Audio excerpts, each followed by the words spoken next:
Welcome new listeners and returning listeners to today's episode of the Black Business Roundtable. I am your host, Doug Blacksher, broadcasting to you live from the City of Diversity, Oakland, California. Last week, we told you of a black rancher and his wife being terrorized with threats of lynching and experiencing actual property theft and trespassing in a most rural, majority Caucasian area of El Paso County, Colorado, under Governor Gerard Polis. And once again, the governor of Colorado, Gerard Polis. Well, audience, that rancher is joining us here today so we can hear their side of this 1800 treatment of black property owners in Colorado, United States of America. Unbelievable. Another interesting story seems to be unfolding inside the halls of Emeryville, California City Council, and we will be discussing the inappropriate behavior of on public display. Both of our stories today are troubling to me in many ways, and today we need a clear-headedness and grounding of my sister and our mental health practitioner and expert. I have saved that introduction, of course, my co-host, Dr. Ashley Coleman, Doctor of Psychology, with us each week as we broadcast, because I'm in Oakland, California, as she broadcasts from Southern California, keeping us centered and acknowledging our mental health needs heading into the later part of January 2023. Hashtag Priforce, hashtag Black Farm Landowners Matter, hashtag Save Freedom Acres Ranch, hashtag GOVOFCO, that stands for Governor of Colorado, and I believe all those are at the bottom of the screen or they will be coming up. Hashtag Safer CO, that's Colorado. Hashtag Healthy CO, that's Colorado. Hashtag EPC Colorado. Hashtag El Paso County, Colorado. A deepest thank you to Mr. Donnie Glover of Black USA for the honor of the Black Business Roundtable being a part of your growing network dedicated to bringing the real, unfiltered news before the news. Hashtag Black USA, hashtag BlackUSA.news, hashtag Donnie Glover. Today, January 26, 2023, as noted via the National Day calendar, today is International Customs Day, hashtag International Customs Day, recognizes the role of custom officials and agencies in maintaining the flow of goods across the world's borders. Wow, that is a hell of a job. Thank you, National Day Calendar. We appreciate that information. Some current events in the news today. Colin Kaepernick, new docuseries, February 3rd, 2023. It's called Killing County, highlighting Speaker Kevin McCarthy. Isn't that the one who couldn't even get his party together to become Speaker of the House? Speaker of the House, Kevin McCarthy's California District, Kern County, which has the highest, are you listening to all these? The highest crime rate and the most police execution. That means police are shooting people, and it's the highest in California. Hulu trailer is on our social media, hashtag Killing County, hashtag Kaepernick 7. There is only one Black-owned, nationally distributed pet food company in the United States. Let me say that again, audience. There's only one Black-owned, nationally distributed pet food company called Pet Plate. Instagram at Pet Plate. We have reached out and they will be on future guests. Hashtag Pet Plate. Visit their website as mentioned, coming up on the bottom of the screen. The 1619 Project trailer has been released on Hulu. Watch on our social media telling the story of enslaved Africans. Instagram at Project 1619, hashtag Project 1619. And the trailer should be coming up on the bottom. Oh, there it is. Yes, it is.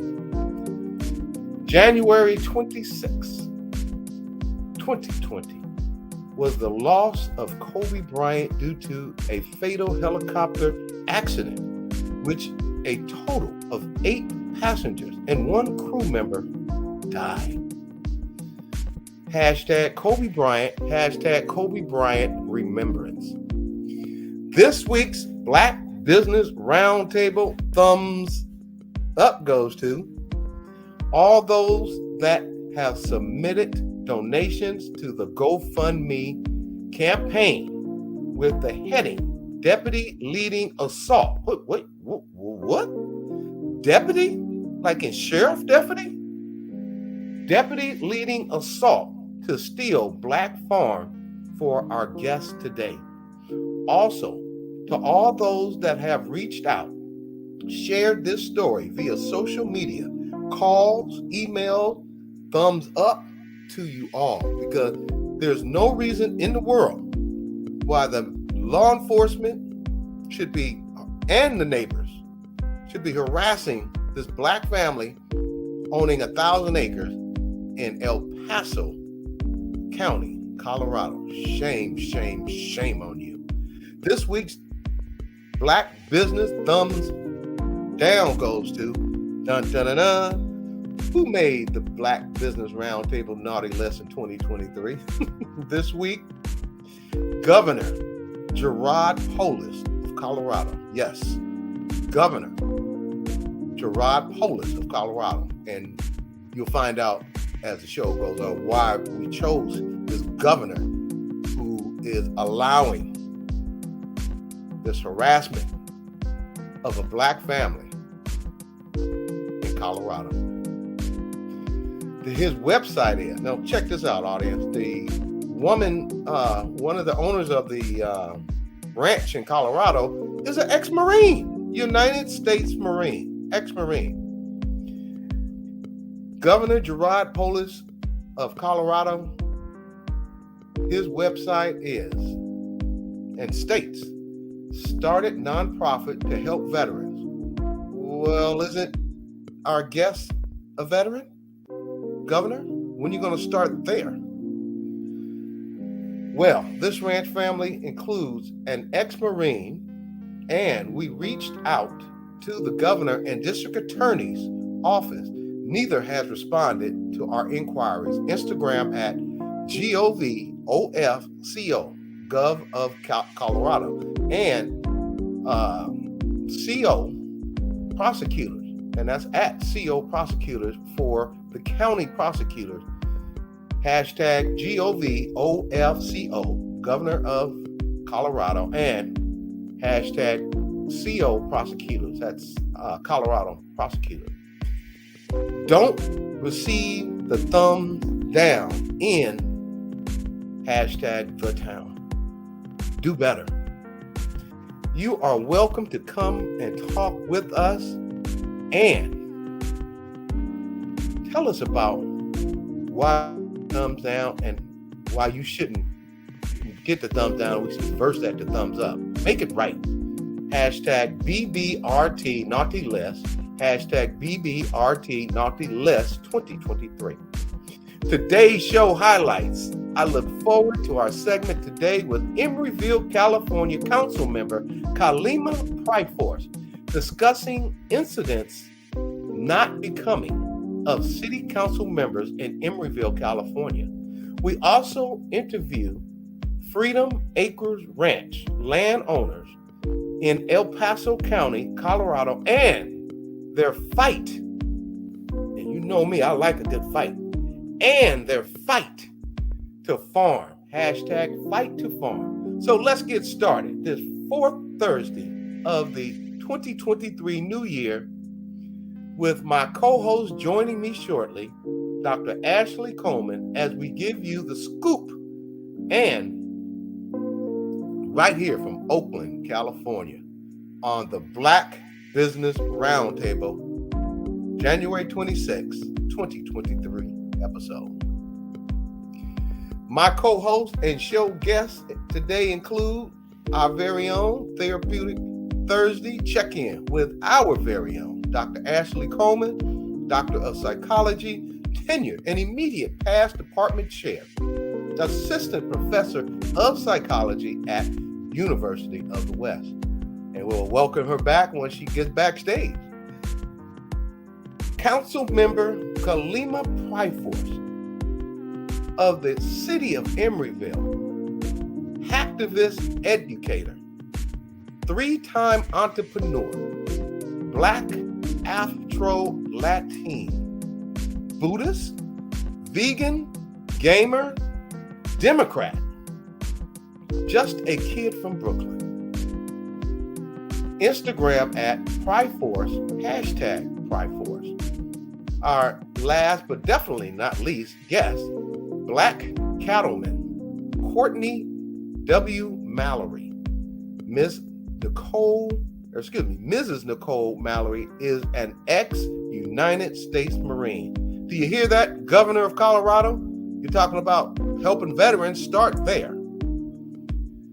Owner of the Freedom Acres Ranch of El Paso County, Colorado. Instagram at Black Landowners Matter. Hashtag Black Landowners Matter. I see my superstar. Okay, now folks, you see, when she comes on, I immediately transition to Usa. I see you backstage, Dr. Ashley. I'm going to finish reading this and bring you right in. Now, for the national political highlights. Kevin McCarthy, the new Speaker of the House. Is that the guy who had the in-house fighting with the Republicans just to gain the gavel? I wonder what he gave up to get that gavel. Speaker of the House, instead of keeping bipartisan committee, seems to be removing key Dems from position. Example, Adam Schiff, Eric Swalwell, and Ilhan Omar. You ought to be shaming yourself, Kevin McCarthy. Shame, shame, shame. This is why Democrats, we need to keep ourselves together, because Republicans have demonstrated that they are having so much fighting in-house that it's going to be very challenging to get a lot of things done moving over the next couple of years. And now, drum roll, let's welcome Dr. Ashley Coleman, Doctor of Psychology, my co-host, my ride or die, the woman who keeps me out of the insane asylum, because when I see her once a week, she gives me Therapeutic Thursday and doesn't even know she's doing it. Dr. Ashley, what's going on, my sister? How you doing, Doug? Happy Thursday. Well, when you're not here, I look at these two men behind me. They keep me grounded, because can you imagine what they went through? Wow. So, audience, we're going to immediately turn this over to Dr. Ashley and let her give us her the news of the day as no one else can do. Dr. Ashley, please take it away. Thank you. Thank you, Doug. And again, greetings, audience. Welcome to Therapeutic Thursdays. I'd start with the news of the day, which of course is courtesy of the Equal Justice Initiative. So we want to thank them for publishing their daily calendar of historical events that can be accessed by visiting the website calendar.eji.org. So on this day in 1970, the Supreme Court upholds plan to close rather than integrate a Georgia park. So on this day, the U.S. Supreme Court issued a decision upholding the Georgia Supreme Court's decision to close a local park in Macon, Georgia, rather than opening it to Black residents. In 1911, then Senator Augustus Bacon executed his will, devising to the city of Macon a, quote, a park and pleasure ground for white residents only. He explained that in limiting the use and enjoyment of this property perpetually to white people, I am not influenced by any unkindness of feeling. I am, however, without hesitation in the opinion that in their social relations, the two races should be forever separate. So again, Beaconsfield Park opened in 1920. It's a large and lush recreation space. And as a trustee of the park, Macon honored Senator Bacon's wishes and for decades operated the park as a white-only facility. And that changed in 1963 when the city determined that as a public entity, it could no longer constitutionally enforce segregation. Disgruntled, Baconfield's Board of Managers sued to remove Macon as trustee and preserve the park as one for white residents only. In May of 1963, Black citizens intervened, filing a lawsuit challenging Baconfield's racial restriction as a violation of the 14th Amendment. However, in February of 1964, Macon resigned as trustee. Several months later, the court appointed 3 private individuals as new trustees, and the racial segregation policy continued. And Black residents appealed to the U.S. Supreme Court. And so in January of 1966, the court held in Evans versus Newton that Beaconsfield could no longer be operated on a racially discriminatory basis. Quote, the public character of this park requires that it be treated as a public institution subject to the command of the 14th Amendment, regardless of who now has title under state law. And so, again, Black residents of Macon appealed to the U.S. Supreme Court, contending that the state's court action violated the 14th Amendment. But on, again, January 26, 1970, in Evans versus Abney, the court upheld the Georgia Supreme Court's order, writing, quote, when a city park is destroyed because the Constitution requires it to be integrated, there is reason for everyone to be disheartened. And Beaconsfield Park remained closed and is now a strip mall, and Georgia's Bacon County remains named for Senator Bacon. Again, this is news from 1970, so recent enough. Dr. Ashley, I, along with our local Oakland, Alameda County, state of California national audience, really appreciate how you articulate and educate these stories as you read them off. For the younger audience, please be advised, the struggle is still on. Vote, vote, vote. Because without political power, we, Black people, are powerless in this country. So you hear me discussing that many times. Your votes matter. Your votes matter. Dr. Ashley, thank you for sharing that story with us. And once again, we're going to have our weekly check-in. And I've been working on this with our very own Dr. Ashley Coleman, Doctor of Psychology. Dr. Ashley, give us our Therapeutic Thursday. Thank you. Thank you, Doug. And again, greetings, audience. For those who are watching currently or will be watching later on, as Doug has often pointed to the picture that's behind him, of Martin Luther King and Malcolm X, I'd like to introduce you to the picture that stays behind me, which is a picture of the likeness of Kobe Bryant. I'm also wearing a replica of his high school jersey, basketball jersey of Lower Merion. And today I'd like to talk about times when we experience trauma symptoms, especially something I've talked about over the holidays, which is anniversary dates. And so today marks the third year of the tragic loss of Kobe and Gianna Bryant, as well as 7 other friends that were lost in a helicopter ride in Calabasas, California. And many of us can recall where we were when we heard the news, especially those of us who are avid fans, which I am one. We just read the news of the day, which often talks about the atrocities that people of color, specifically Black people, have had to fight in order to receive respect, dignity, to clear their name, efforts to have property, and just be respected. And so I wanted to talk about trauma. Again, we talk about this weekly of the news of the day, and we always highlight resilience. But often Doug and I are very candid about how difficult it is to revisit these events, many of unsung heroes who perished for our freedoms. And also we're often comparing how these past events seem to be again, rebranded and reoccurring in present days. And so if there's a day like today for some of us who are a little heavier in heart, or we remember let's say, birth date of a loved one who's no longer here, or the loss of a job, or some type of experience that's painful, I wanted to talk a little bit about anniversary reactions and some kind of cues that you may be experiencing, some what we say signs of stress or signs of trauma that can really be worked through with a trusted professional.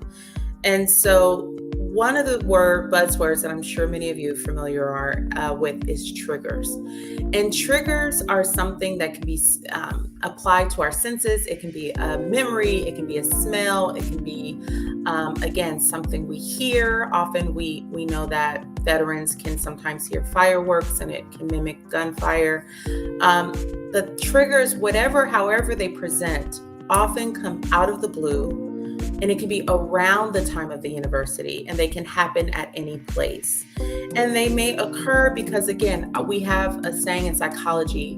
There's a book called The Body Keeps the Score. And often we can remind ourselves in our mind that we're safe, but our body can trap experiences that actually where our trauma is held in our body. Sometimes that's in recurrent headaches. Sometimes that's in upset stomachs. Sometimes that's in racing hearts or bodily tensions. And these responses in our body can, again, be without warning, can be very unpleasant, and we don't know that our body is talking to us. So that's why we want to be very, very aware and cue in when our body is giving us a strong signal, and being curious and wondering, what is my body saying to me? So sometimes, again, the dates can be triggering, or a time of year. And along with anniversary reactions, we can also experience things like reliving the event or re-experiencing. So that can be, again, a repeat of the feelings, bodily responses, and thoughts that occurred at the time of the event. Again, avoidance. Avoidance is one of our number one go-to coping strategies in ways where we're trying to protect ourselves, whether we're trying to protect our mood, protect our mind, we can check out.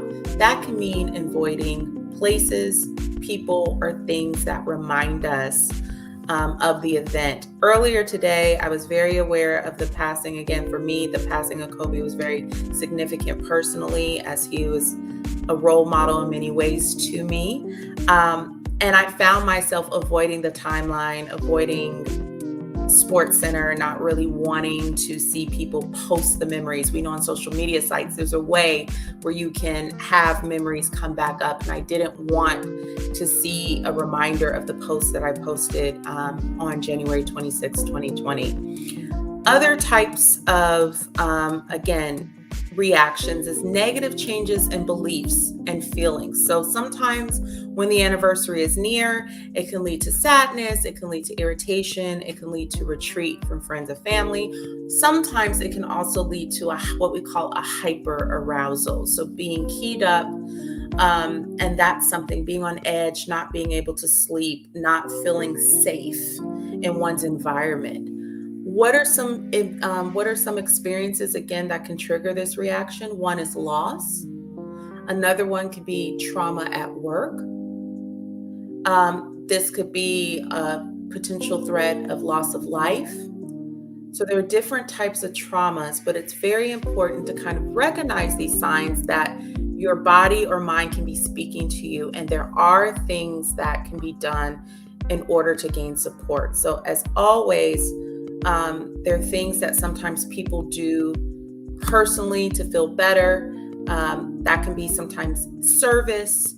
If you've dealt with work trauma, that can be actually giving back and going to talk to, again, volunteering or doing talks to help support people by giving them the knowledge that you wish you had previously. Advocacy is another big one. If it's a loss of a loved one, sometimes honoring them, visiting a grave, doing something in their name, donating to charity. But more importantly, it's finding a trusted individual that you can talk to, but also where there's evidence-based treatment in psychology to get support for PTSD. And again, your symptoms may not meet the full criteria for a diagnosis, but there are coping skills, grounding techniques, and ways we can work through traumas in order to reclaim one's power and move ahead.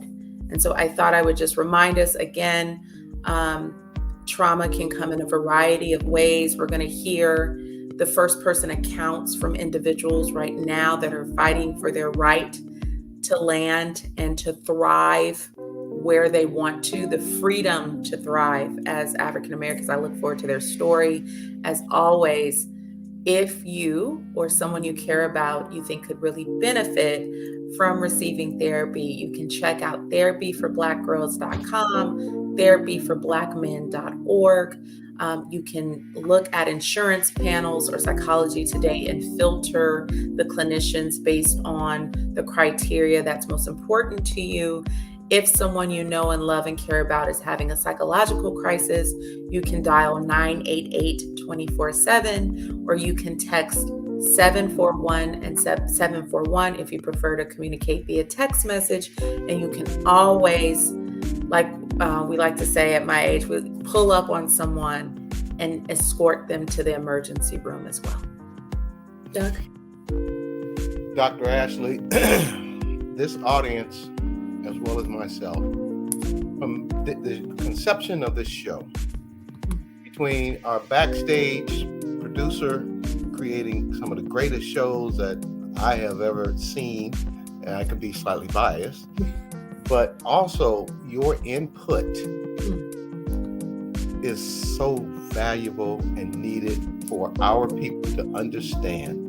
And you hear me say this often. Just like you would have a broken leg, you'd go see a doctor. Like you have a toothache, you'd go see a dentist. Just like me, I just got these glasses, so I can read. When you have a splinter in your brain, when you're having issues that are causing depression, anxiety, suicide thoughts, reach out and see a doctor of psychology. Dr. Ashley, thank you for sharing that. I've just talked to our guest. He will be on in a few minutes, but can I jump in to just kind of say something too around this? I just want to acknowledge and just talking about this week. I'm in Southern California, but I'm still a girl of the town. And so there's also been mass shootings of this week. And we've heard of we've had three mass shootings in California in a number of days. And I know when we talk about traumatic stress, often we think combat, but just hearing about the shooting in Oakland off of Seminary at the gas station across from where Las Palmas was, and the shooting in Monterey Park, which is very close to an area where I worked, and the shooting in Half Moon Bay. But just hearing about loss and having lived in neighborhoods where maybe it wasn't safe, like this also can produce a chronic stress that is compound. And so I just wanted to acknowledge that as well. Well, we have people who are doing mass shooting that the FBI psychologically, and this is something that you may be able, while we're waiting for Mr. Priforce to come on, Honorable Council Member Priforce come on. I mean, what is going on here? I have never, we hear about Caucasian, we hear about different, but for an AAPI, a person of Asian descent, to do this, I am baffled. I am concerned. I feel that the United States of America needs to take a serious look at what is going on in all the communities, because I'm gonna say this, and people could get a little upset, but one of the things that you don't hear about Black people doing a lot of mass shooting. I'm sure some things going on. I mean, we have community issues in our community in which there are a lot of Black on Black crime. But and this isn't your area, but just looking at how the FBI do a breakdown of the psychological components that would make that will cause somebody to feel that they need to go get a gun and shoot many people. What can you give our audience a small, and once again, I know this isn't your area of expertise, but what are some of the signs that we can see? Because I've been following the one in Half Moon Bay, and the prosecutor and other people have said that there were signs leading up for this gentleman do what he did. So can you help our audience briefly, just what are some of the signs that we should look for a person at the workplace getting it done and coming in? I mean, because I'm sure there are some just telltale signs. Thank you. Well, I appreciate that, Doug. And it's not fully my area, although I do work with personality. But I will say that there are three things to look out for. One, impulse control is very important. How to manage one's emotions, because it's okay to have a variety of emotions, but it's how we respond to them and the choices that we make. That's really important. So for our, again, more seasoned listeners, those tried and true that have been with us for a while, what's important is recognizing this idea of managing your emotions and mindfulness. So if you're upset, if you're enraged, if you experienced injustice, pausing. So I used to talk about stop, take a breath, observe, and proceed. Is it worth it? I have the urge to do this. Halt. So taking in the moment. So poor impulse control, poor conflict resolution skills, and a sense of entitlement can lead to choices that seem very appropriate in the short term and have lasting long-term consequences. Well, I'm glad you brought up the entitlement. And audience, this is my perspective. There are, as this country has evolved, there are many white persons who feel that they're losing power, they're losing control, and that was how can I say it? being diplomatically correct. I'm working on that, Dr. Ashley. I see you. But how can one talk to someone who feels like these foreigners, these Black people, these Asians, these Mexicans are taking our jobs, or taking our housing, or taking away from what is ours, that they feel is ours and stuff? If you are a U.S. citizen, you are entitled to everything that a U.S. citizen is entitled to. That's own homes, own your own business, and a multitude of other things. But when you feel that you're entitled and you have to pick up a gun, what can a layman person start to say to other people who feel that you Black, so you we, that we are taking away their power? And I just saw our guest just popped on the show. So can you tell us briefly, how can we rationalize with somebody who visualize in their mind that we are we're taking their country? Well, I'll give you 30 seconds, Doug. The idea of everyone is entitled to the same thing contingents on everyone having the value of equality, and everyone does not. On a smaller scale, we have people that feel entitled to, Doug, I text you, and then guess what? I shouldn't have to wait. You should respond to me on your phone that you pay. How dare you make me wait? I want to talk right now. So we deal with entitlement on a now you're smiling. Can you imagine if I, Dr. Ashley, or someone else came at you like that? It's like, wait a minute, haven't you ever had that experience? Like, wait a minute, wait. It's about power and the desire to control. And so that's what's scary, is that, as you pointed out with race, there seems to be leftover lie residue of this idea of, I want to control you. Well, I'm going to end up by saying this. There was as you know, we supported several politicians who made it. And then I had several phone calls out to one of the politicians and had not heard back from them. But in my mind, I said, hey, this person is adjusting to their new position. So they don't have time to call me back.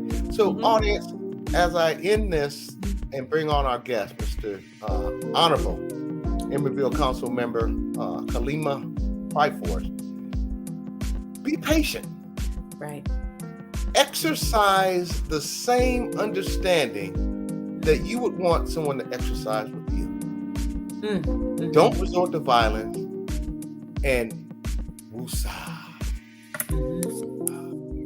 And to that end, let's bring Mr. Priforce right on out here, because he has a very interesting things to share with us. Looky here. Welcome back, Council Member Khalima Priforce.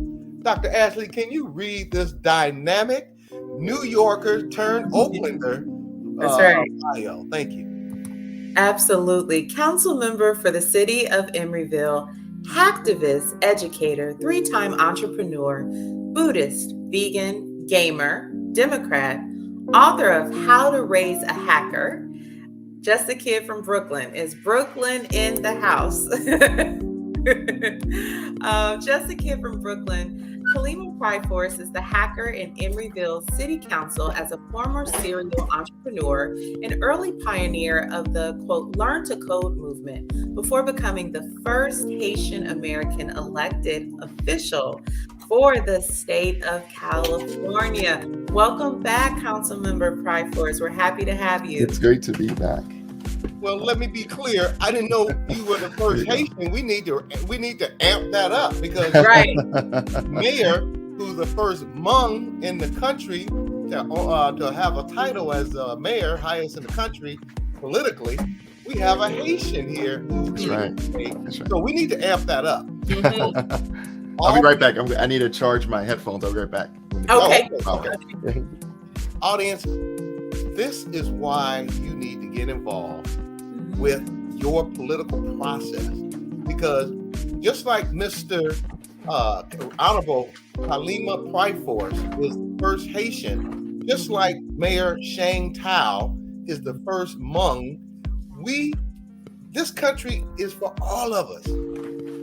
But vote, understand who is running, and last but not least, read what they have done. Don't listen to what they say they're going to do, because if what they're saying they're going to do is inconsistent to what they've done, they're not going to change. That's right.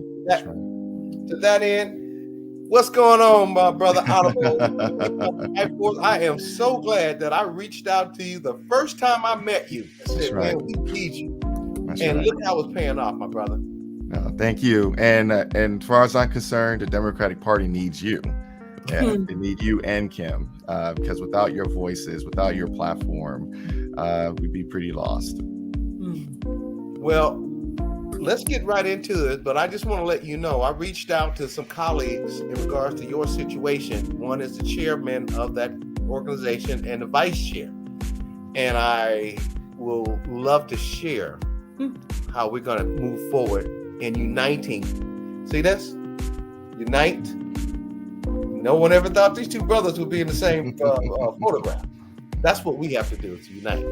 To that end, how long have you been on the Emeryville City Council? And can you tell us about and I want to make sure I get this correct, the collegiality pledge that only you initially had to sign. Only the black man from Haitian, who was elected by the people of Emeryville, had to sign. That is causing a storm that you were to sign just to be endorsed by fellow Democrats. Thank you, sir. Yeah, so David Moore, who's also at the time a candidate, he also signed, but I think I was the first one to sign, and maybe him signing was because they wanted to make sure that I signed, and so it's a great way to cover your behind. But the collegiality pledge. So to your viewers, what that means is that in order to be endorsed by other members of the Democratic Party, I had to sign a document that they prepared, where I had to share where they said, well, there are a couple of things that are important to us, like Measure O and that sort of thing, but at the end, it was about that I would be collegial towards my other council members, and which is really weird. It's a really weird thing, because my thing is well, one, how do you measure something like that? And also, I have all my life. I'm a 6'4" black man. I've got dreadlocks. I mean, that's just an anomaly in politics in and of itself. But in a lot of spaces, that I was treated as a threat, and people were always sort of wondering, oh, well, what is he going to do, or how is he going to approach us, and that sort of thing. And I've had that since I was a little kid, and so to be walking into a space like that and to be asked to sign this thing in order to be endorsed, when you're a Democrat, I'm a Democrat, we supporting one another, and I was endorsed by the Democratic Party by then, was a bit of a shocker. And then eventually I found out that they didn't sign themselves a similar collegiality pledge. So during the first council meeting, I was attacked simply because I had a difference of opinion, and there's been a lot of attacks. And unfortunately, when I shared that information, when I shared with the public, hey, this is what's going on, this is what's happening, I was asked to apologize for sharing that knowledge, making that knowledge public. And and so that's what I've been doing. And you know what? I don't have a problem. I don't have a problem apologizing because it's what I've done my entire life. I mean, I walk into places and spaces, and I've already been socialized and trained just to apologize for just even existing. And so when I think about doing the work of Emeryville undistracted by these politics and then apologizing, the work at Emeryville is so much more important. So I say, you know what? I don't have a problem apologizing. I don't have a problem, meeting that level of chastisement, simply for, once again, existing or even sharing information about what's going on, and in terms of our politics. Because for me, it's about that greater good. It's about that reconciliation. It's about bringing us all together. But I'm sure it's not going to be the first time. It's not the first time, but I'm sure it's not going to be the last time that I'm asked to apologize simply for being. Dr. Ashley, before you ask the next question, there are two things I want to say here. First off, when this Black man came to the Democratic Party, no one had come up to him and said anything. And I seen this brother standing in the corner, and I could see I wasn't intimidated. I was actually excited. I said, hey, look, there's somebody look like me, because there ain't, and Honorable Kalima, this is true. There's not a lot of people who look like you and I in the Democratic Party of Alameda County Democratic Central Committee. There's not a lot of people. So I had to several times say, Mr. Kalima Priforce, before you became council member, he wants to get involved. I had to almost bring you to them for them to even engage. Because once again, if you were a 6'4", blonde-haired, blue-eyed white man, and yes, audience, I'm going to say it as it is, there would not been an issue. I didn't see, and that's why, and I'm going to wrap it up because I can go on and on about this. That's why it's so important that we get people out in the part of their democratic process to go to these meetings, because Honorable Kalima, that should not have been an issue. They should have embraced you. They should say, hey, sir, hey, I'm glad you came in here. I went over there to you because I didn't see the warmness that you would have received if you was of Caucasian persuasion, period. Second, you won the election now. Let's move forward together. Dr. Ashley, please. Yeah, well, actually, Councilmember Priforce, my question was going to be about the why you were singled out for the apology, but you went there, and I appreciate your transparency. And I guess I also checked out a little bit. I talked earlier about avoidance, because I found myself having a visceral reaction to your need to automatically posture yourself in a place of deciding between what's for the greater good and the role, and then your loyalty to yourself and not abandoning yourself. So can you talk a little bit? We know why you were asked to apologize, and it's ridiculous. But can you tell us a little bit more about your process of that consideration of that decision to refocus on the work that you want to do? Thank you, Doc. I appreciate the both of you for raising this. My church did a lot in helping me sort of smooth things internally, and thankfully, I've had a lot of political advisors. I've had a lot of folks who are in the political machine and also outside the political machine, or they're maybe recovering politicians who were able to not only help me in how to respond in a way, because I think it started off with almost an emotional, visceral reaction, and thankfully they were able to sort of help me hone it in and help me stay centered in who I am and what I came to do, and that my works will speak for themselves. I'm not a political man per se, right? And so for me, my leadership and my background is not determined on how many committees I sit on, or how many chairs of this or that. No, when I came to Oakland, when I came to the Bay Area, it was to transform children's lives. And that is exactly what we did as Keno Labs. That's what we got rewarded for. That's what we're all about. And so for anyone to say that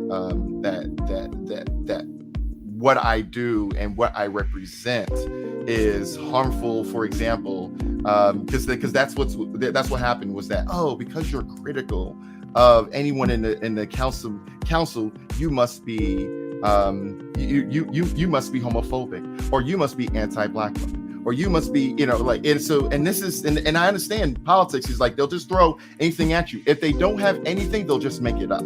And I know that's what happens. But I'm like Nas in If I Rule the World, where he says we'll walk right up to the sun hand in hand. That's how I feel about Black women. That's how I feel about my people. That's how I feel about my Latino people. That's how I feel about my Asian people. That's why I feel, we will walk right up to the sun hand in hand. We will walk right up to the very thing that energizes us, that charges us, because that's the thing that keeps us from being able to grow and build. And so I understand, there's a lot that goes into some of these politics, and I think that they have me beat when they don't understand that I'm constantly changing the game, because I'm an activist, and that's what I do, and I'm going to do it with my community.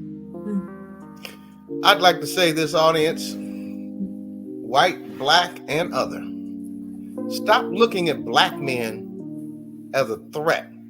When I met you at the Alameda County Democratic Central Committee, I looked at you as a brother, yes, sir. As a cousin, as a friend, as somebody I would see in my neighborhood. We have got to start taking things into our own hands. And when you see a Black man and you're in an organization that doesn't have a lot of Black people, go up to the brother like I did and say, "Hey man, what's up? I gave you a hug and it was a high five and you thought we was homies." But you got engaged, you ran, and you won. And that's because somebody reached out and helped you. That's right. This goes to our national audience. When you see a brother who, like no other, come in there with dreads and 6'4", look at him as your brother, your cousin, your aunt, your uncle, or friend, and stop looking at him as if he were somebody who you didn't recognize, because I sure didn't do that. To that end, and I say this with a big hole in my heart, could it be that the Democratic Party has an issue specifically with Black men? Because I know for a fact that when Pamela Price ran for district attorney, she had to claw her way in. And, she's a well-accomplished civil rights attorney, but they were brutal on her. Brutal. So to that end, I'm going to ask the question again. Could it be that the Democratic Party has an issue specifically with Black men? Thank you, sir. Yes, so I'll take it further, because yes, so there is an issue, right? The numbers show that there is an issue with Black and Latino men, and which is going to be a problem coming 2024, right? Because Trump and the Republican Party, they're going to be focused on us and wooing us, and our priorities are a bit different, because if for a lot of Black men specifically, and I believe a lot of Latino men, the answer for a lot of the Democratic Party is the public sector, right? Like government or education and that sort of thing. But you don't see Black men in classrooms as much, right? You don't see Black men in politics as much. You don't see us, because we don't believe many times that the public sector works for us, or it's a great environment for us. And so then we're wooed by the private sector. We think our freedom is in the private sector, and that's what they're going to tap into. But I think the problem is bigger. I think the problem is that our party has an issue with progressive Black people.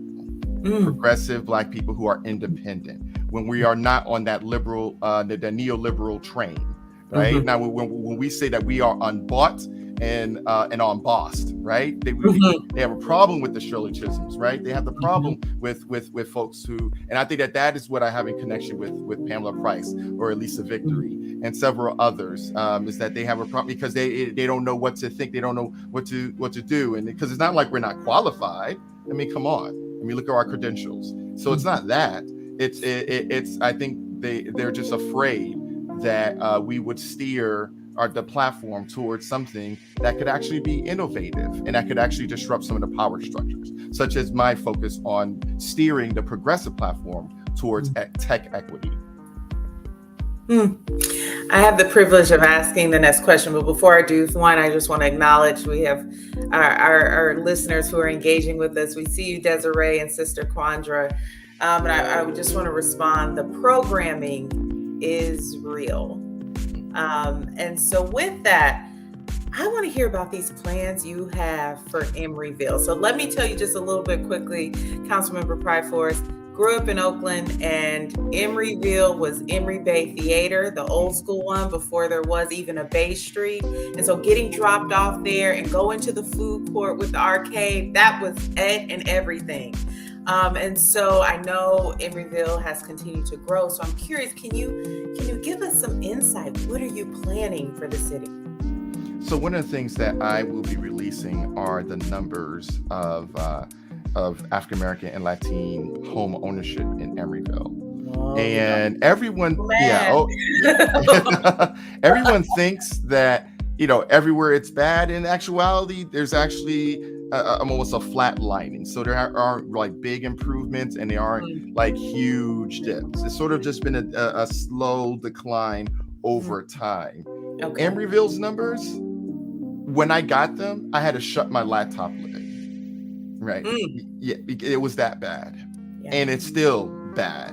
And so I know that that my colleagues are focused on building rental units in Emeryville. And so trying to get us back to building creating opportunities for home ownership in Emeryville. And I'm working with a whole bunch of other people to help sort of establish something like that. And I'm hoping that they also will get on board. We'll be able to see the wealth creation that happens with home ownership, but being able to make sure that also help us get more ADA compliant, because we can talk about all the things in the world, anything that's under the sky, but if my neighbor can't open their own door to get into their own home that they're paying rent to, and they're paying taxes to the city staff, if they can't open their door, then what are we doing? What really are we doing? And so that's something that I'm also focused on, as well as it's just waking up the lion that is sleeping in Emeryville, getting us involved in the politics and getting us active again. We have our city council member, one of our just resigned. And so there are applications now being gathered for another city council member who will be appointed. And there's barely a response, right? Because folks, so there's one thing. One is that our level of engagement with the public, and then suddenly when we need something, the public's like, okay, yeah, I'm not paying attention. That's one, is that it improve our level of engagement. But the other thing, unfortunately, going back to the beginning of our topic, is there are people who have told me that they're afraid to run because they're afraid of how nasty this city council is, and the environment and the culture of this city council. And that's something that I'm trying to hopefully change and shift.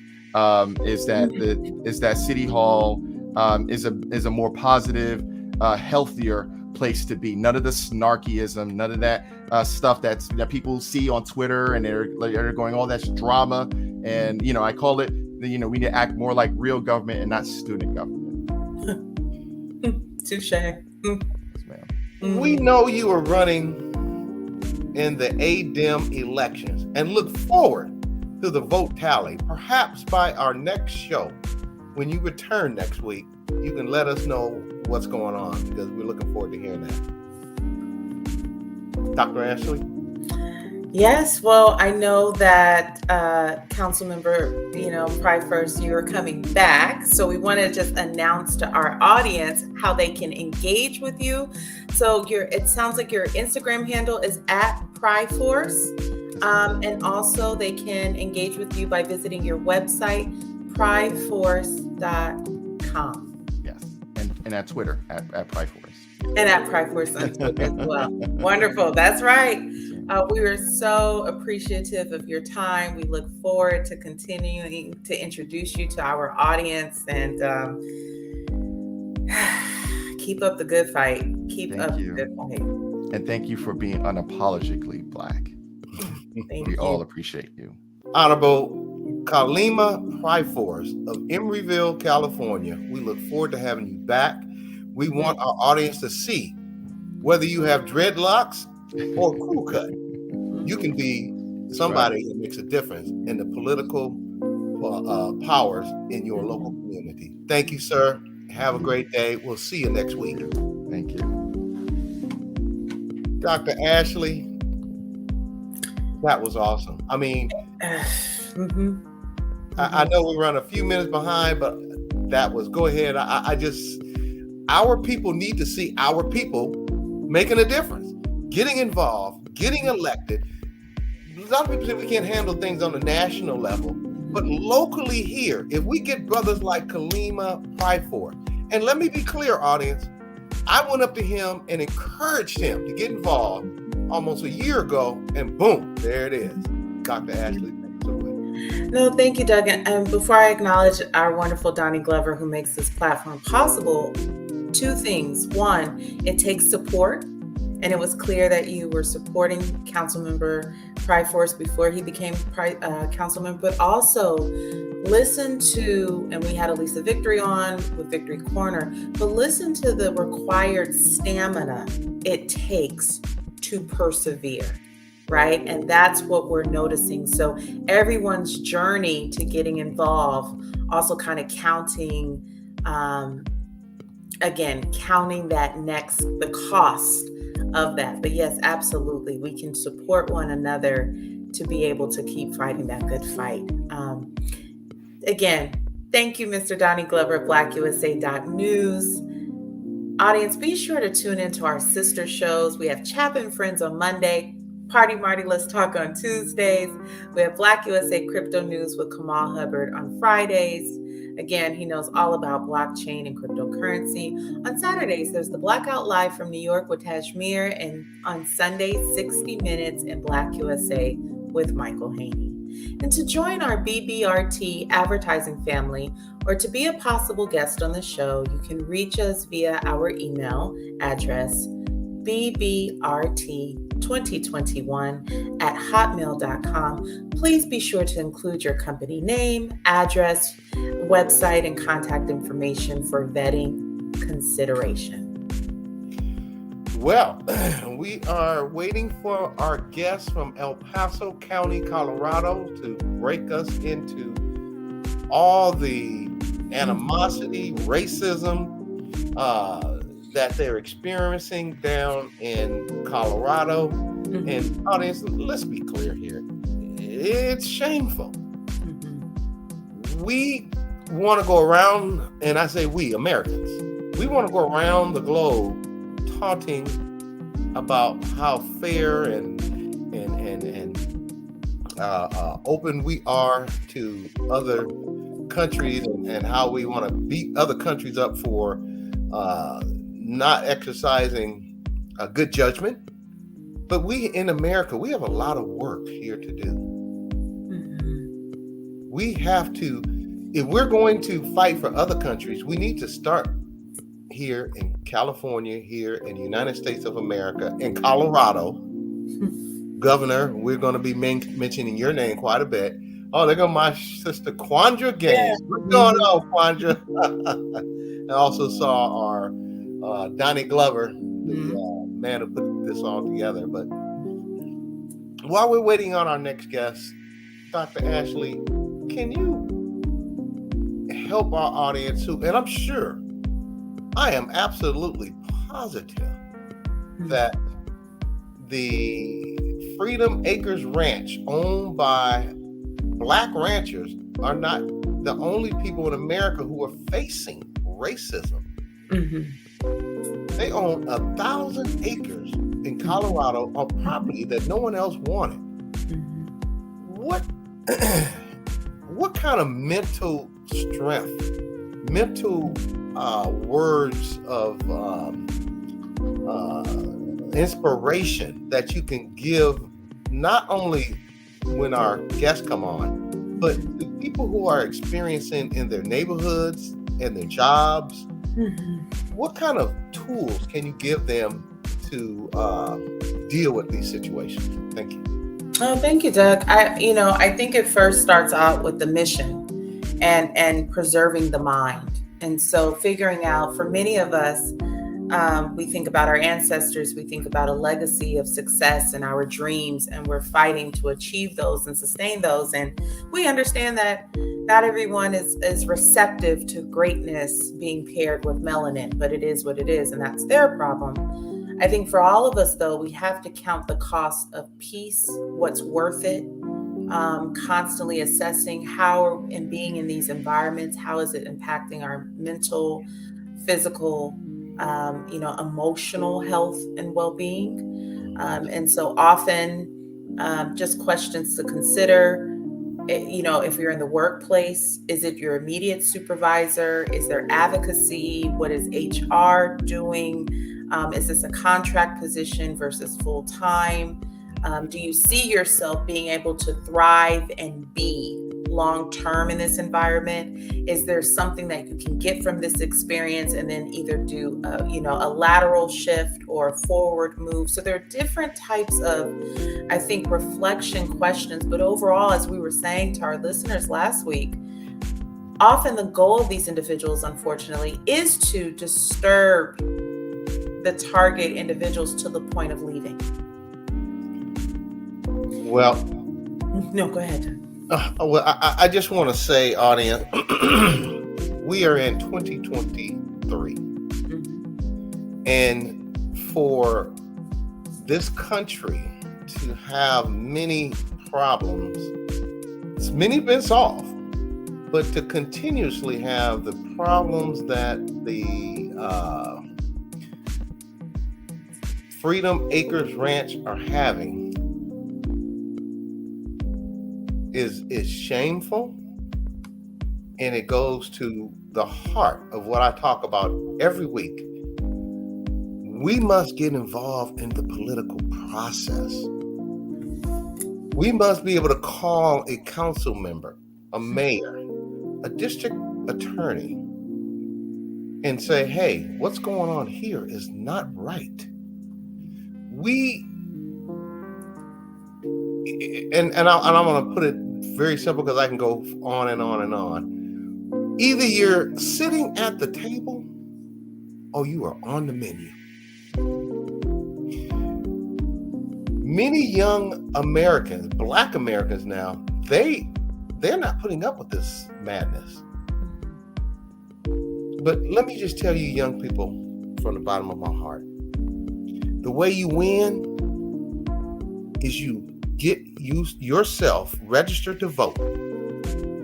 You tell your friends to register to vote.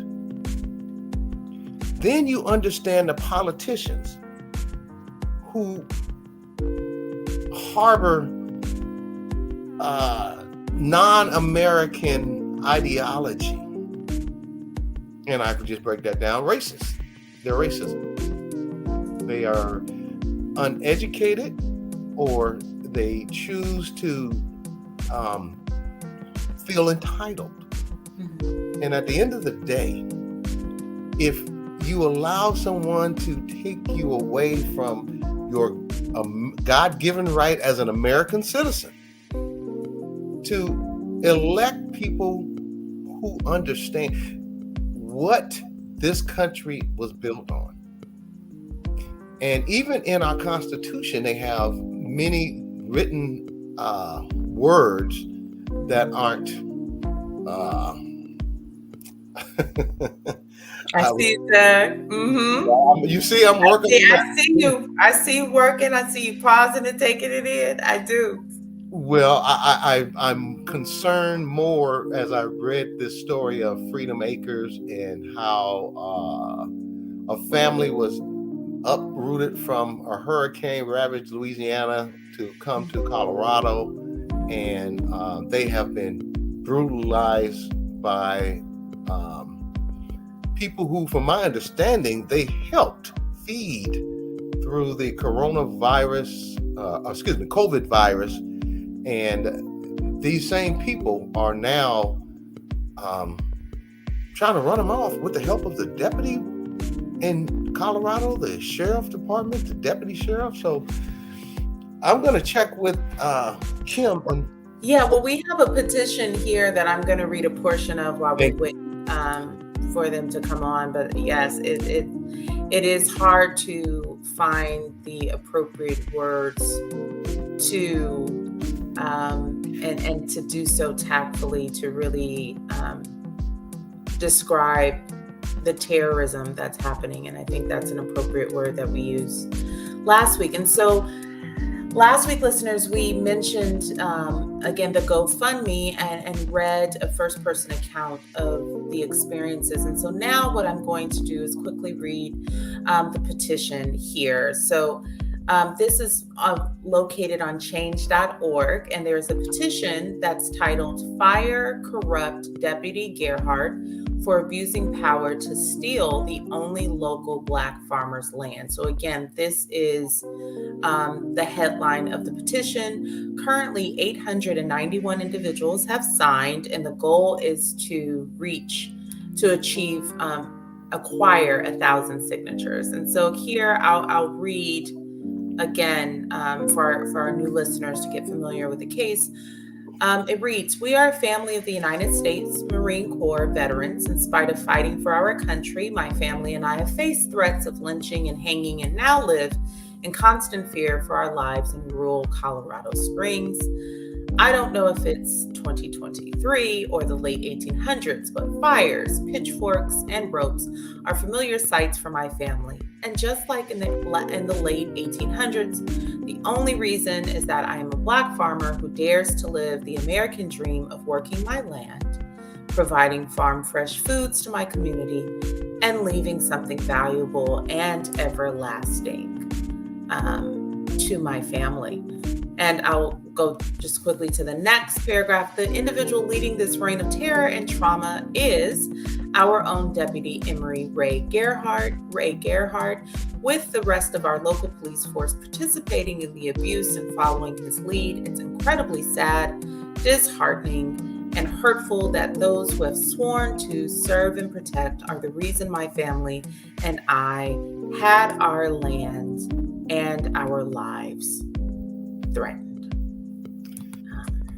Dr. Ashley, I just talked to our producer, and she's trying to get them on. Audience, let me just share this with you. And let me make sure I get their names correct, because we want to show support. My Black Business Roundtable listeners, we want to show support for this family that is being terrorized by their neighbors, by residents in El Paso County, Colorado, and by the police, the sheriff's office, the deputy sheriff. We want to show support to get them. So my understanding, they've had livestock stolen and killed. They've had damage to the property. And I'm wondering if they damaged their internet to where they can't get on today. But this is an atrocity that needs to be dealt with, not just there in Colorado, but all across the United States. We have a Black family trying to do the right thing, and we have a community that's surrounding them with the help of the sheriff, the deputy sheriff. We have to, if we don't stop this here, this could happen to you, or to me, or to you, Dr. Ashley. And it's shameful, shameful, shameful.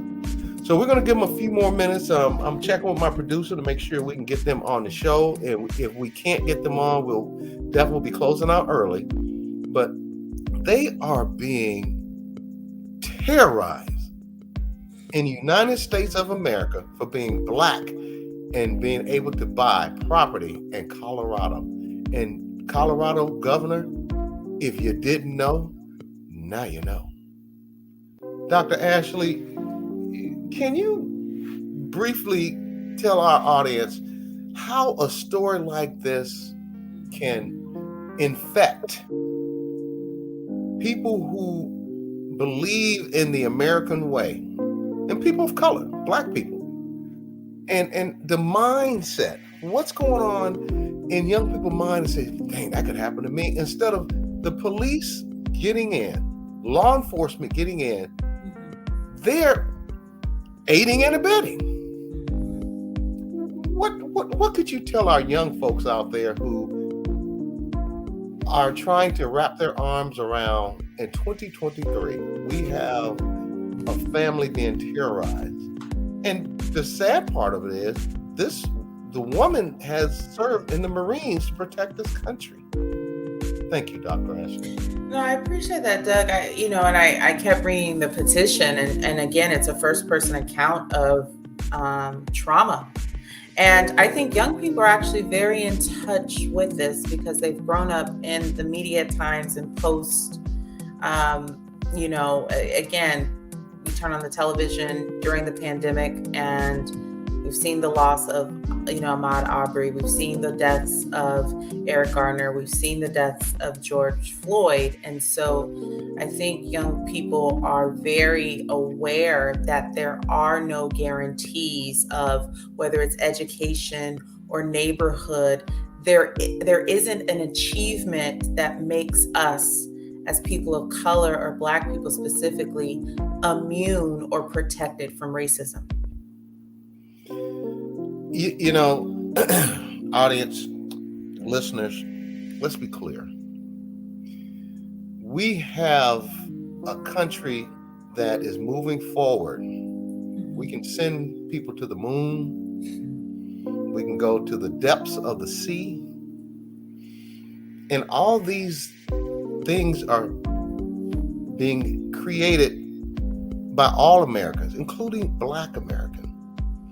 We can sit off and run off name after name of inventors, of people of color who have helped this country to evolve.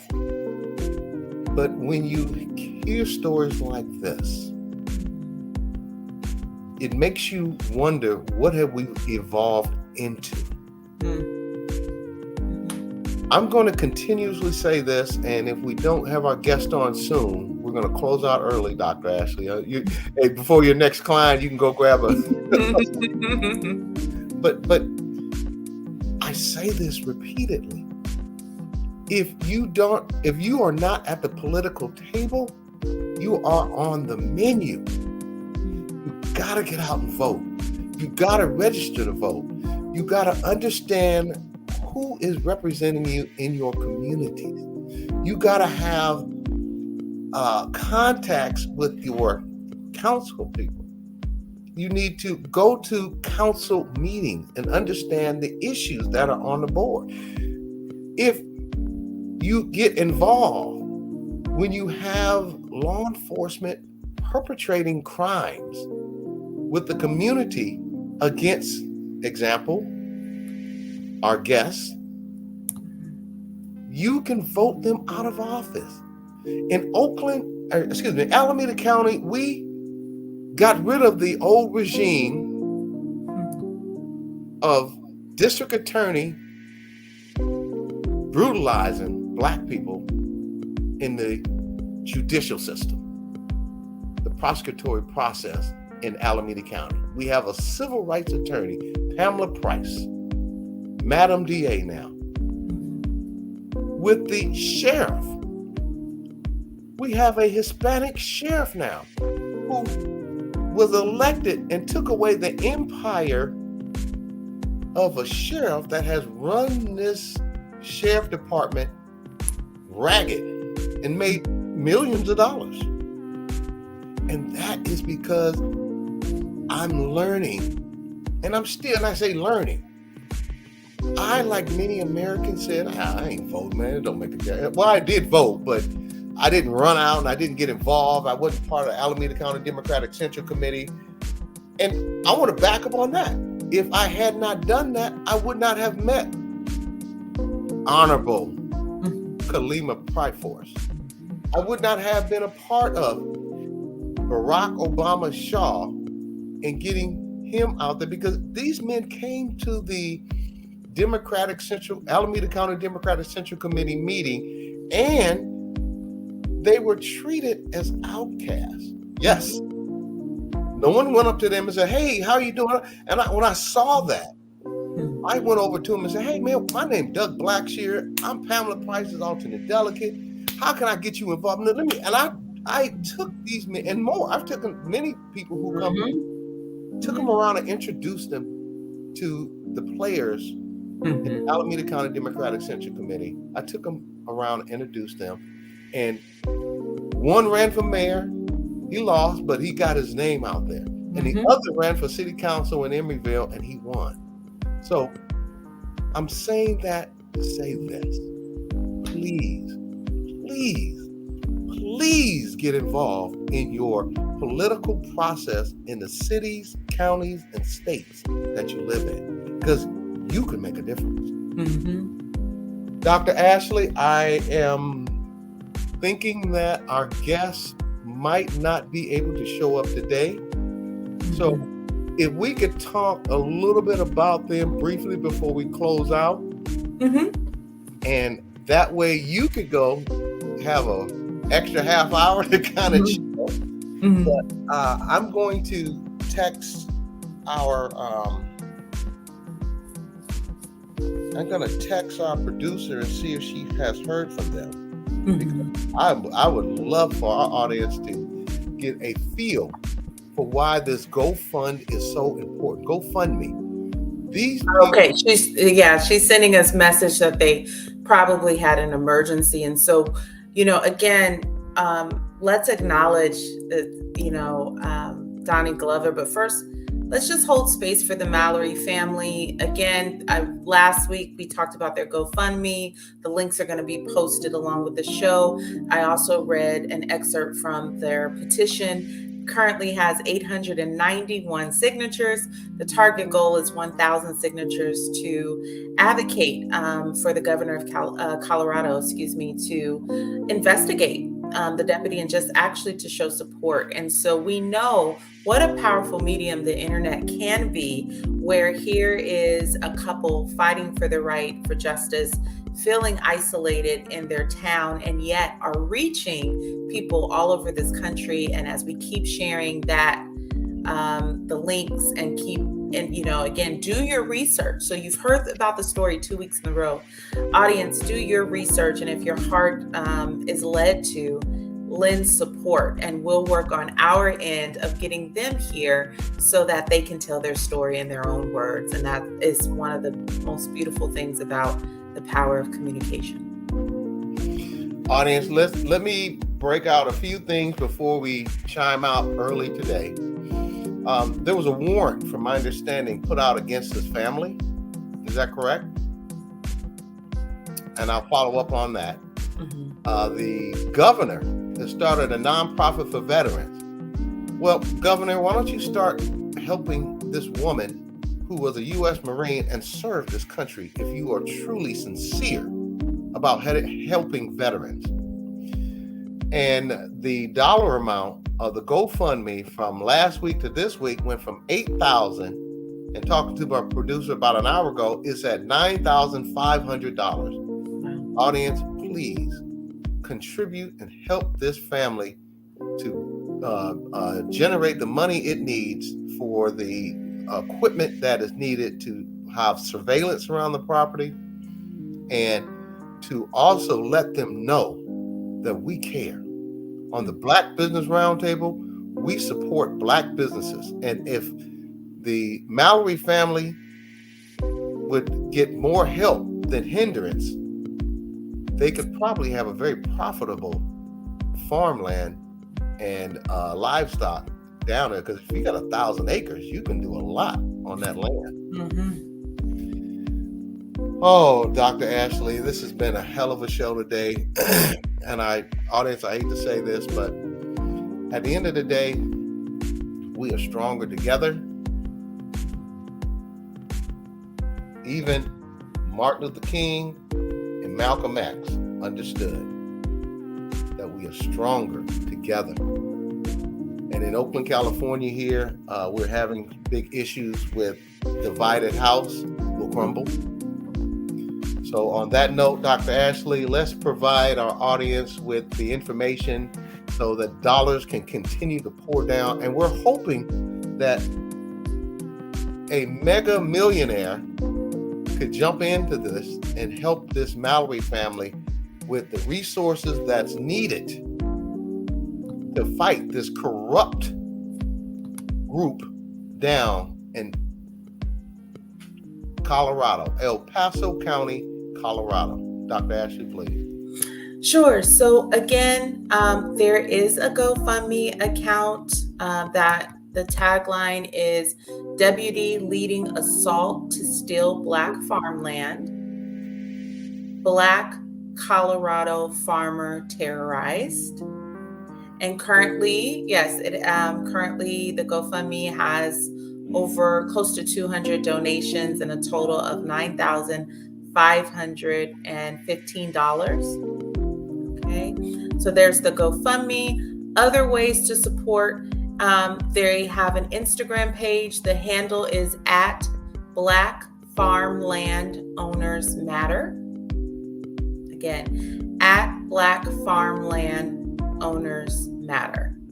There's also a Cash App. This is new. The Cash App is $ Black Farmland. And as always, if you're sending, money via Cash App, we always recommend that you test with $1 first to ensure that you are sending, that your money is sent to the intended party. Okay. Also, we're going to read some of the contact information that we shared last week. If you go to the petition change.org, you can directly make your voice heard, and there's contact information for the governor of Colorado. Again, the name of the title of the change.org petition: Fire Corrupt Deputy Gerhardt for Abusing Power to Steal the Only Local Black Farmers' Land.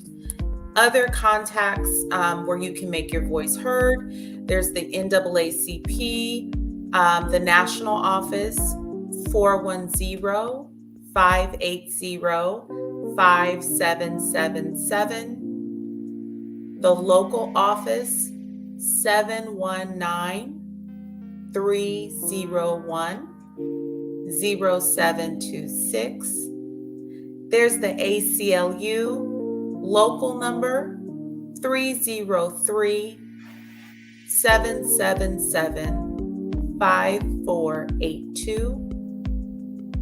There's also a national number, 212-549-2500. And we have also, there's Senator Warnock, 770-694-7828. Senator Cory Booker, 973-639-8700. There's Senator Hickenlooper, 303-244-1628. And last week we read excerpts from the original story. We want to give reference to that author.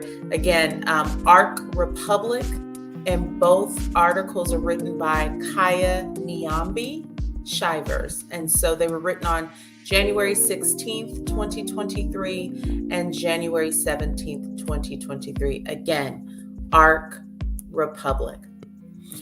In addition to just some of the friends of the show, we want to get you engaged, and one of the ways to do that is through social media. As always, want to highlight some pages that we're following to stay in the loop of what's going on worldwide. Want to invite you to follow our favorite chef, The Busy Wife, at The Busy Wife 2017, Chef Michelet's page. There's at Gardens_Lake_Merritt. If you want to know what's going on in Oakland, tap in with the new mayor at Shang for Oakland, as well as the Niles Swim Club. Thinking about spring isn't that far away, at Niles Swim Club. So these are just, again, friends of the show and some movers and shakers that we want to invite you to stay connected to. Mr. Donnie Glover, thank you again for a platform where we can speak candidly about the news impacting our communities nationwide. Again, audience, we have Chapin Friends on Mondays. There's Titillating Tuesdays with Stacey Dennis. Always Party Marty, Let's Talk on Tuesdays. Again, also, there are other shows hosted by Donnie Glover and some of our colleagues. So there's the Donnie Glover Show. There's the BlackUSA.News Morning Show. Date 'em all, sis. There's Community Connections, Resources, and Gardening with our sister Quandra. It was great to see you tuning in. There's Frontline News, the Troy Rawlings Show, and the Beverly Smith Show. And as always, stay posted as we continue to add programming. Again, if you want to be in the know and reach our audience, then join our BBRT advertisement family. In the email, please include your company's name, its address, and website for vetting consideration. And our email is bbrt2021@hotmail.com. We also, again, continue to have other cases that are near and dear to our heart. So there's Stand with Carlton of Raleigh, NC 2022, and that's a hashtag to follow. There's also hashtag Driving While Black, Michael Thrash, Taylor County TX. And again, tag us too. We have hashtag the Black Business Roundtable, Blacksher, and hashtag the Black Business Roundtable, Dr. Ashley. Doug, what a week this has been of so many events nationwide, in the state of California, and just personally. And again, I just want to invite our audience, give them some homework as the professor I am before you close us out. With the 30 minutes that you have that you would have spent with us, to do something restorative. We've talked about with Councilmember Priforce, the impact of having to choose between defending ourselves or letting our work speak for us, soothing the fears of stereotypes that come with being Black men and women in this country. We've heard about the Mallery family, and we can't wait to get them first person, but is doing their best, I imagine, to make it through every day while also fighting for justice, to keep and thrive in the land that's rightfully theirs. And I've also talked about some of the mass shootings and the anniversary dates. So what a great way to kind of refill our cups so that we can go out and make a difference in the world. Doug? Audience, as we close out early today, Dr. Ashley, I'm going to give you and our backstage person. I work with some of the most intelligent two women in the world. In the world, Craig. In the world, Craig. The world, Craig. Dr. Ashley and our hidden producer in the background. I love you two ladies. You have made this show to where we have governors. We talked about governor. We've had district attorneys on here. Brooke Jenkins, we try to get her on here in the next month or two coming up. Reaching out to Pamela Price to come back on. She's got her hands full. Mm-hmm. We've gotten mayors elected, district attorneys elected, city council people elected, brothers from Haitian elected him. I mean, we have expanded out to make a difference in the Black community. And it's because of you, Dr. Ashley, and you, Madam Producer, in the background. And you, Doug. I will give you your flowers. Again, and absolutely right. We did have Marcus Flowers on the show. And you, Doug, who again challenged our audience to reach back, pull forward, but to be an ally, to welcome someone in. And we have continuously had people on the show who've talked about your encouragement, your willingness to see them and to welcome them in. And that says a lot about you. So you're walking the talk. Audience, just remember, as we wrap this up, you can make a difference. And I'm going to say this before I close this out. When you see a Black person, and this goes white, Black, Asian, Hispanic, or other, when you see a Black person, stop being afraid of them, especially if you're Black. Where's my own Black people afraid of each other? When I see a Black person, I see my brother, my sister, my neighbor, my cousin. When I saw Kalima Priforce, that's exactly who I saw, and look how that turned out. On that note, thank you for joining us today. We return Thursday, February 2nd with Emeryville California Council member Kalima Priforce, the first Haitian to be elected councilman in America, and Elisa Victory for Victory's Corner. We look forward to seeing you every Thursday at 4 p.m. Pacific Standard Time and on the BlackUSA.News Network on YouTube and Facebook. Thank you, audience, for tuning in. And remember, together,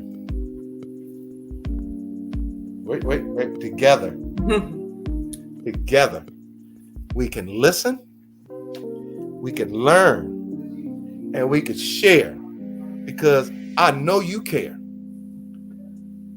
This is Doug Blacksher and Dr. Ashley Coleman of the Black Business Roundtable. God bless. We'll see you next